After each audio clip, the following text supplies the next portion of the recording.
আসসালামু আলাইকুম বন্ধুরা, আজকে আপনাদের আমি বাড়িতে কিভাবে হেনা ব্যবহার করবেন সেই পদ্ধতি নিয়ে আলোচনা করব। চলুন তাহলে শুরু করা যাক। এখানে আমি কিছুটা চা পাতা দিয়ে জলটাকে গরম করে নেব। এরপরে একটু ফুটে এলে তারপর এটাকে আমি ছেঁকুনি দিয়ে ছেঁকে নেব। তারপরে আমি দিয়ে দেব 10 টাকা দামের প্যাকেটের যে হেনা। এখানে আমি 3 প্যাকেট নিয়েছি। আপনাদের চুলের পরিমাণ যেমন আপনারা সেই বুঝে নিয়ে নেবেন। এতে আমি দিয়েছি 3 প্যাকেট হেনা, টক দই এবং এরপরে এই 3টি উপকরণ আমি ভালো করে মিক্সড করে নেব। বন্ধুরা, হেনা ব্যবহার করলে কিন্তু আমাদের চুলের গ্রোথ অনেক ভালো হয় এবং ন্যাচারালিভাবে অনেক সিল্ক হয়। এখানে চাইলে আপনারা একটা পাতিলেবুও ব্যবহার করতে পারেন। পাতিলেবু কিন্তু আমাদের চুলের খুশকি দূর করতে সাহায্য করে। এছাড়া আপনারা চুলের জন্য কফিও ব্যবহার করতে পারেন।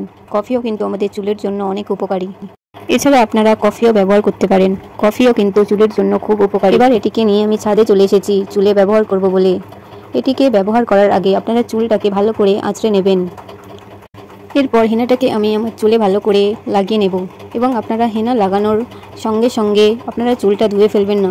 3 থেকে 4 ঘন্টা চুলে রাখতে পারেন। যেদিন হেনা ব্যবহার করবেন তার পরের দিন শ্যাম্পু করবেন। এতে আপনাদের চুলের কালারটা খুব সুন্দর আসবে।